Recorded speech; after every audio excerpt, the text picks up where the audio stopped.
이 범죄 사실에 대해서 자백하는 걸로 볼 수 있겠냐면 이제 문맥을 그대로 보면 비서실에서 그러니까 합의에 의한 관계였다는 비서실의 입장은 잘못이다. 그게 비서실에서 잘못 알고 있다. 틀리게 얘기한 거다라는 취지인 건지 아니면 그렇게 대응함으로 인해서 그 폭로한 여성에게 상처를 준 거. 또 다른 상처를 준 것이 잘못이다라고 하는 건지 이거는 해석할 여지가 좀 있는 거거든요. 그 뒷부분에 모든 게 제 잘못입니다라고 되어 있어요. 그러니까 이 비서실의 입장은 잘못이다, 모든 게 제 잘못입니다. 이런 게 좀 여러 가지로 중의적으로 읽힐 만한 그런 문장들이 있고 그래서 이것이 법률적으로 형사법적으로 본인의 그 행위에 대해서 자백을 했다고 볼 수 있냐 이거는 이제 수사기관에 가서 진술하는 태도를 봐야 알 것 같습니다. 그렇겠네요. 이게 보통 우리가 이야기하는 성폭력 범죄 같은 경우에는 형량이 굉장히 높게 나오잖아요. 근데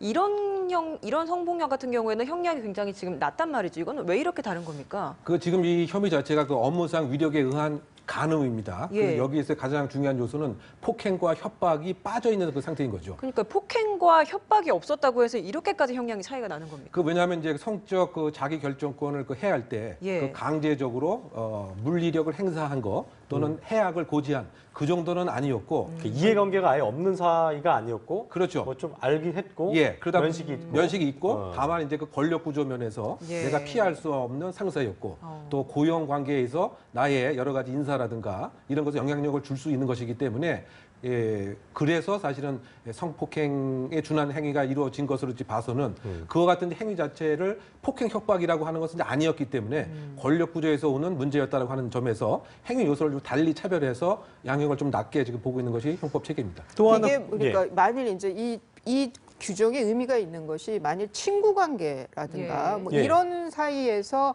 이런 그 위력 정도로 간음이 일어났다고 했을 땐 처벌을 못 하는 거예요. 우리 형법에서는. 근데 이게 이런 뭐 도지사와 비서, 교수와 학생 이런 특수한 관계에 있어서는 그 정도 위력으로 간음을 해도 처벌하겠다라는 게 이 규정이거든요. 그래서 이렇게 다른 일반 강간 강제추행과 위력에 의한 간음 강제추행의 형 차이가 나는 거예요.